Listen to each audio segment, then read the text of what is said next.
por que a Red Bull decidiu manter Sérgio Pérez, mesmo com desempenho muito abaixo do esperado neste ano.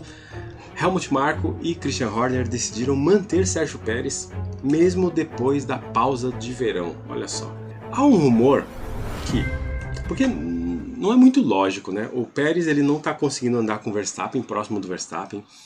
Essa chegada da McLaren e da Mercedes fez com que o campeonato de construtores esteja em risco, né? A Red Bull pode perder esse campeonato de construtores ainda esse ano. E o Pérez não tem mostrado um desempenho ali. Na última corrida ele largou em P2 e chegou em P7. Puxa vida. Ainda porque teve a desclassificação, né? Então assim, que coisa.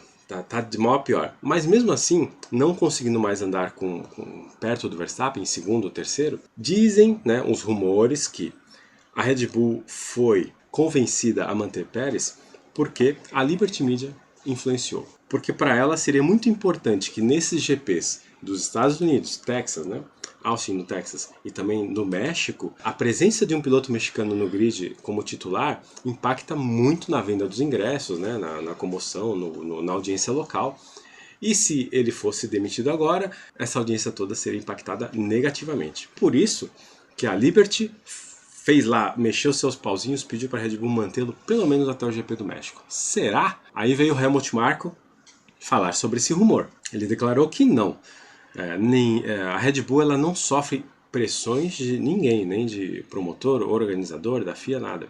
Ela não sofre esse tipo de pressão e que não foi por isso que o Pérez foi mantido. Por que ele foi mantido? Segundo o Helmut Marko, ele foi mantido porque é a melhor opção que a Red Bull tem como piloto disponível para titular. Como assim a melhor opção? Daniel Ricciardo, vamos pensar. Daniel Ricciardo está lá na Racing Bulls, ele foi colocado lá para mostrar um grande trabalho, dar um peteleco, né, no Tsunoda lá, ou seja, chegar na frente do Tsunoda, largar na frente do Tsunoda, e não tem acontecido. Então o trabalho do Ricciardo não se mostrou aí à altura de um piloto titular da Red Bull principal, não seria uma opção.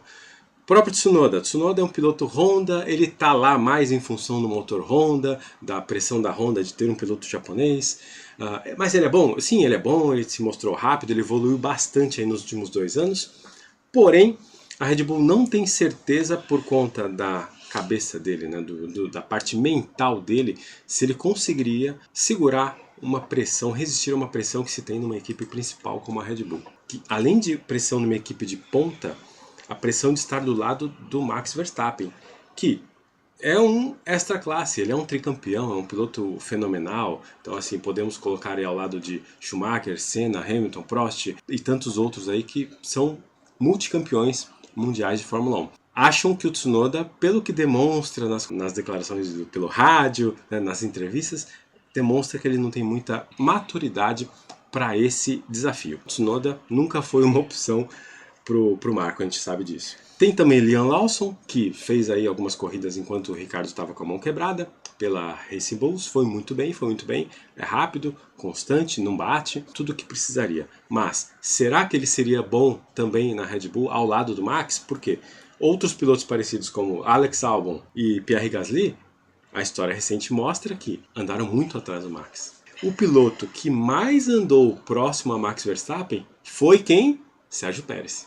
Até hoje, o único que chegou perto, próximo, de uma certa constância e até venceu corrida ali, mesmo ao lado do Max na Red Bull, foi Sérgio Pérez. Segundo o próprio Helmut Marko, pessoal, o melhor que a gente tem é o próprio Checo. Mas então, e o Carlos Sainz que estava aí, foi demitido da Ferrari, estava sem emprego, poderia ter sido contratado? Sim, mas quando os dois começaram, tanto Sainz quanto Max Verstappen começaram em 2015, lá na Toro Rosso, eles tiveram algum desentendimento na época, a coisa não andou muito tranquila ali, foi difícil, não houve algum conflito, o Max foi para a Red Bull, o Sainz ficou, depois acabou indo para a Renault, mas naquela época houve lá um certo atrito. E eles não querem hoje criar nenhum tipo de atrito dentro da equipe principal, porque ela está com uma vantagem, tem o melhor piloto, né, segundo eles, do grid, trabalhando para a equipe, então ter um outro galo no galinheiro talvez não seja tão bom, né, não seja tão interessante assim.